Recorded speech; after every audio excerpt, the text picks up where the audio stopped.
I think my first one, believe it or not, I think it was as young as about 12 or 13, just writing kind of silly superhero type things back then. But I think I got more into the kind of serious side of it probably about 18, 19, that sort of thing. In fact, I mean, higher English at school, I think I started dabbling with it and then realising I enjoyed it. But just a kind of a varied connection to different genres I was trying to do. So the horror one, a few horror ones, the gangster one, and a couple of sci-fi ones. I'm just trying. I like to go in different kind of areas.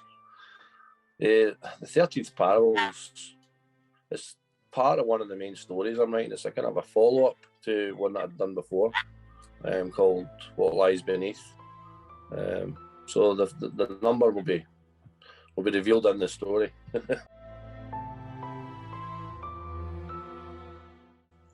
I'm quite a lazy writer, I think. I don't really do a lot of kind of background research with stuff. I probably should. But I'm a fantastic one for, I'm one of these people that jumps up at 3 a.m. I've got a great idea, I need to write this down. And then I get torn into it and then I forget, I move on to something else. So I currently have about 20 or 30 unfinished. So it's just really what inspires me to go back to something else. Like the one I've done there was The Field. I had that for a long time. Just I like to throw in the middle of the action with the story. So with that one, I just kind of threw it in. I thought this was really quite scary. And then for a long time, I didn't know where I was going, and it just kind of hit me one day. And then I spent the next week just working non-stop on it. So it kind of varies. Yeah, just kind of, it was Ian at Jasami. I come up with a few. He does these wonderful photographs involving smoke. I says maybe send a couple of them. And as I was flicking through them, the one I seen just jump straight out at me is the one that we've used for the cover. I have you heard of a condition called pareidolia? Have you heard of that?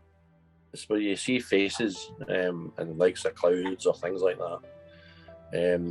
I'm one of these people, so when I seen that photograph, I kind of seen about 6 demons looking at me throughout the smoke, and I thought, wow, that's it, it's perfect. So I sent it back. I said, do not change a thing about that, please. Just, that's it.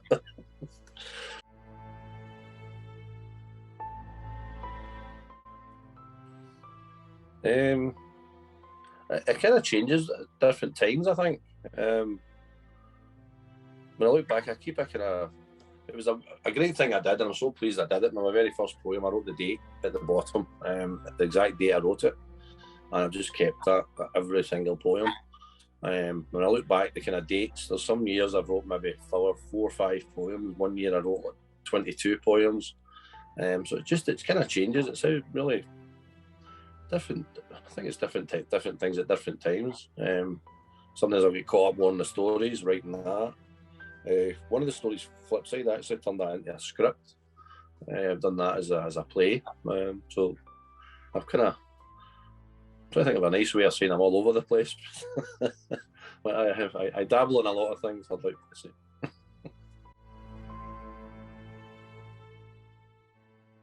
Oh, it's terrible. Yeah, I think a lot of, I always know when I'm trying to force something. So there's some insider information here. In some of my poems, you'll see with the date brackets finished. That's a classic example of where I've just got myself tongue-tied.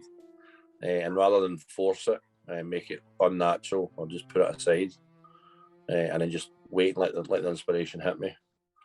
Again, my flip side story is an example of that. I've got 3 of them now. And when I finished flip side 2, I was fully detached. That was me. I wasn't doing any more. And then one day I thought, I wonder if, and I went, no, don't go there. And I went, I wonder if that happened or that happened. Before I knew it, the third story had literally written itself in my head. So yeah, that's better than trying to deal with writer's block. It's just put it aside and wait, trust it will come back.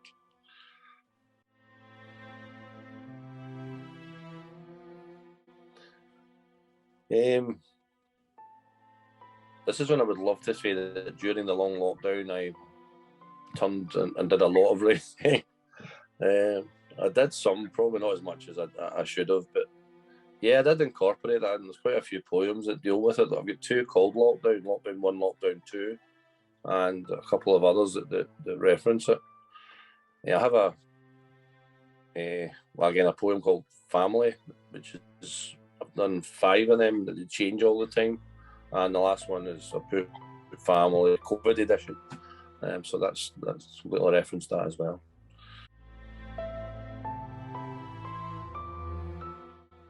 I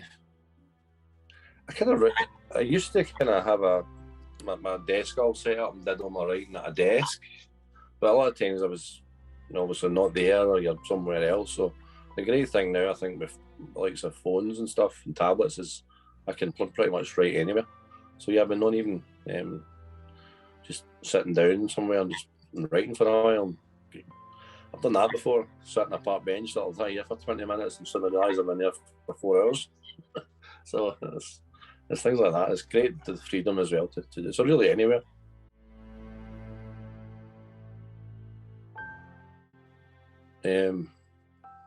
My favourite writers, Frank Herbert, who wrote the Dune series, Robert Louis Stevenson, and I think one of my favourites is Arthur Conan Doyle. The way he writes, he's the language is like it's like almost like music. It's so beautiful, the way he forms words. And I've tried to kind of not copy him, but I've tried to use what he does with words. Especially if I'm writing like a piece that's maybe set in the past kind of thing, I'll kind of think of the way he would write. So they're my favourites, really.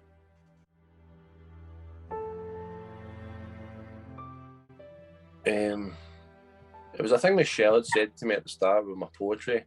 She said, we won't be editing your poetry because it's so symbolic, it's so personal, and obviously the beautiful thing with poetry is that you can muck about with the meaning of words. You can make a word mean something it's not usually meant to mean, which is why when you write it on a computer, there's not that many red warning lines in poetry that the grammar's telling you it's not right. The hardest part with the story was, I think, giving it over to an editor, and they come back, they can be quite brutal. This bit's bad, change this, that doesn't it. It's just like they're not meaning it, you take it personally, where they're telling you to change parts and you don't make sense here, and it can be quite, it gets you a bit. So I think the hardest part is being edited, I would say, and the deadline. That's when you feel a deadline rushing at you. 1 minute it seems like you have months, and then it's like almost upon you. So they're the hard parts.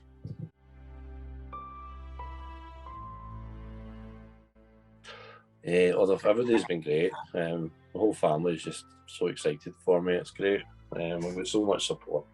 My biggest support has always been, I think, my father. He used to carry copies of my poems about. He was a retail manager. He used to bore customers with reading the poems and stuff. And I remember coming home one night when I was quite young. My mum had a few of her friends in, and as I walked in, they were all crying. And of course you think, oh no, what's happened, And every one of them ran at me and just hugged me. And they've been reading some of my poems, and I'm like, oh, Again, that was my father. You need to read these, straight out. So that's great.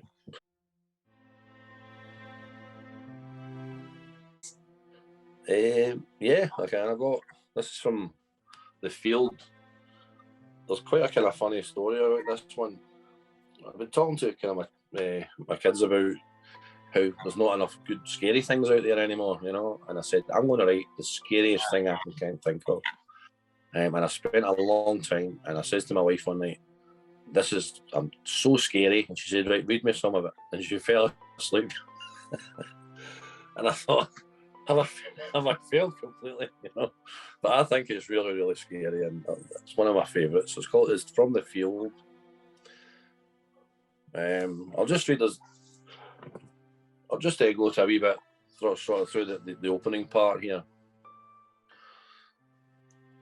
So she looked up at him with such a look of sadness etched upon her terrified features. "I told you what you had to do." He shook his head sadly. "I couldn't. I love you, and that love has damned us all." She tore herself from his grasp, pulled open the door, and ran out into the darkness. "Wait," he cried. As he ran to the door, he suddenly stopped. A sound intruded then, a strange sound, almost like something slithering slowly across the floor, followed by a gurgling laboured sound. He let his hand fall from the door handle, and he stepped slowly toward the hall.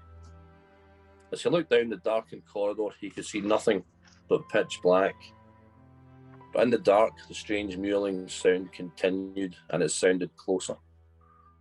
Suddenly, lightning flashed, and for a second illuminated the dark hallway. His eyes widened, and he screamed in terror. He turned and ran into the darkness.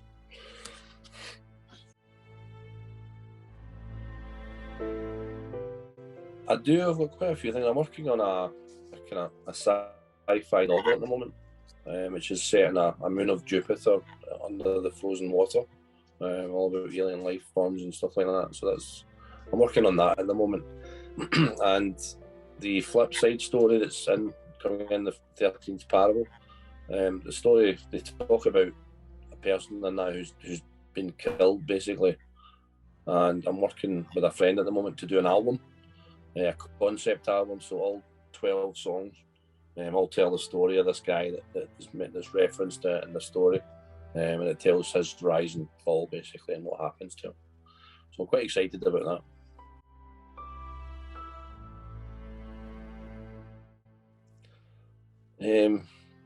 Believe it or not, I can't do comedy. I've tried. I'm a great one. Everyone that knows me, I tell countless jokes. I try to make people laugh, but I can't write comedy. It's the hardest thing to write. Maybe one day, but probably that.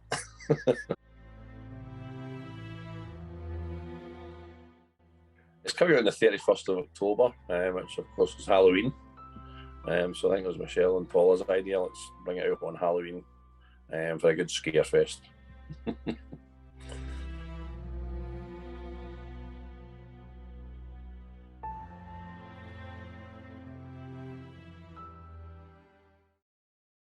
If you enjoyed the video and would like to watch more, hit the subscribe button and the bell for notifications. Also, please see the description box below for a link to our website and other social media platforms.